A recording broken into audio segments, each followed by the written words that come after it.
ជំរាបសួរបងប្អូនទាំងអស់គ្នាថ្ងៃនេះនាងខ្ញុំសុគន្ធានឹងបង្ហាញពីរបៀបឆាមីដែលធ្វើឲ្យសរសៃមីមានរសជាតិឆ្ងាញ់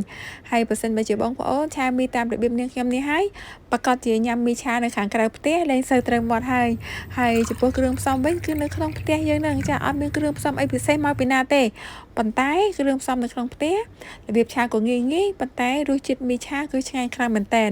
ឡូវនេះសូមបងប្អូនមើលពីគ្រឿងផ្សំក៏ដូចជារបៀបចម្អិនជាមួយនឹងនាងខ្ញុំទាំងអស់គ្នាថ្ងៃនេះគឺនាងខ្ញុំឆាមី3សាសចាមានមីសារាយមីដុំហើយនិងមីចិញ្ចប់ឥឡូវនេះនាងខ្ញុំនឹងបង្ហាញពីរបៀបលាយទឹកសុសសម្រាប់យកមកឆាមីចាទឹកសុសនោះគឺនាងខ្ញុំមានទឹកប្រេងខ្យងទឹកម្ទេសទឹកស្អៀវម្សៅស៊ុបស្ករប៊ីចេងម្សៅឆាហើយនិងសាតេបន្ទាប់ពីបានដាក់គ្រឿងផ្សំទាំងអស់នោះចូលទៅរួចរាល់ហើយក៏បន្ថែមជាមួយនឹងទឹកសចូលទៅបន្តិចដើម្បីកូរច្របល់សុសរបស់យើងនឹងឲ្យចូលជាតិគ្នាល្អហើយចំពោះទឹកសុសដែលនាងខ្ញុំបានបង្ហាញនេះគឺនាងខ្ញុំអត់បានបន្ថែមជាមួយនឹងអំបិលមកទេពីព្រោះអីគ្រឿងផ្សំទាំងអស់នោះសុទ្ធសឹងតែមានរសជាតិប្រៃហើយអញ្ចឹងក៏អត់មានបន្ថែមអំបិលដែរឥឡូវនេះនាងខ្ញុំចាប់ផ្ដើមឆាមីហើយចាជាដំបូងគឺបំពងខ្ទឹមឲ្យបានឈ្ងុយបន្ទាប់មកក៏ដាក់សុសចូលទៅបន្តិចចាហើយក៏ដាក់មីចូលចានេះគឺនាងខ្ញុំឆាមីសារាយចាមីនេះគឺសរសៃមីនេះគឺឆ្ងាញ់មែនតើបងប្អូនទាំងអស់គ្នាចានិយាយទៅចំពោះនាងខ្ញុំគឺឆាចេញជា3ដំណាក់កាលដំបូងក៏ឆាមីបន្ទាប់ពីឆាមីបានឆ្អិនហើយក៏ត្រឡប់មកឆាបន្លែចាឆាបែបនេះរៀងក្បាច់ក្បូរក៏ចេះកញ្ចប់ច្រើនប៉ុន្តែ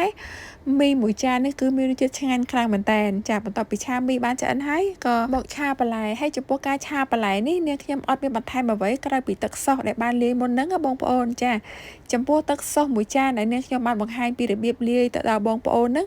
ចាតែមួយចាននេះគឺគ្រប់គ្រាន់ធ្វើឲ្យមីឆារបស់យើងហ្នឹងគឺមានរសជាតិឆ្ងាញ់ខ្លាំងតែម្ដងហើយចំពោះការឆាបន្លែនេះបន្ទាប់ពីនាងខ្ញុំដាក់សុសចូលទៅហើយក៏បន្ថែមជាមួយនឹងទឹកស៊ុបហើយបើសិនបើជាបងប្អូនអត់មានទឹកស៊ុបទេបងប្អូនបន្ថែមជាមួយនឹងទឹកសធម្មតាយើងក៏បានដែរចាបន្ទាប់ពីឆាបន្លែឆ្អិនហើយក៏មកឆាជាមួយនឹងសាច់គោចាចំពោះសាច់គោក៏នាងខ្ញុំបន្ថែមទឹកសុសដែលបានលាយនឹងចាដាក់ចូលទៅបន្តិច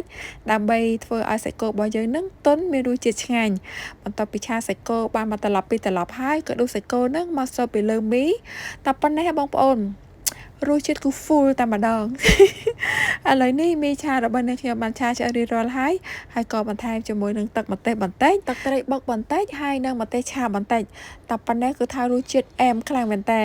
ហើយមួយវិញទៀតក៏នាងខ្ញុំសូមបញ្ជាក់ជូនបងប្អូនថាបើសិនបើជាបងប្អូនអត់ចង់ឆាមីផ្សេងបន្លែផ្សេងសាច់ផ្សេងដូចនាងខ្ញុំទេបងប្អូនចង់ឆាសរុបយកតែម្ដងក៏បានដែរចាគឺអូខេសំខាន់យើងលាយបានទឹកសុសឆ្ងាញ់ហើយអញ្ចឹងបងប្អូនចង់ឆាបែបម៉េចក៏បានដែរហើយឥឡូវនេះវីដេអូបង្ហាញរបស់នាងខ្ញុំក៏បានមកដល់ទីបញ្ចប់ផងដែរនាងខ្ញុំសុគន្ធាក៏សូមអរគុណបងប្អូនទាំងអស់គ្នាដែលបានតាមដានខ្សែវីដេអូមួយនេះពីដើមដល់ចប់ជាមួយនឹងនាងខ្ញុំចាអរគុណច្រើន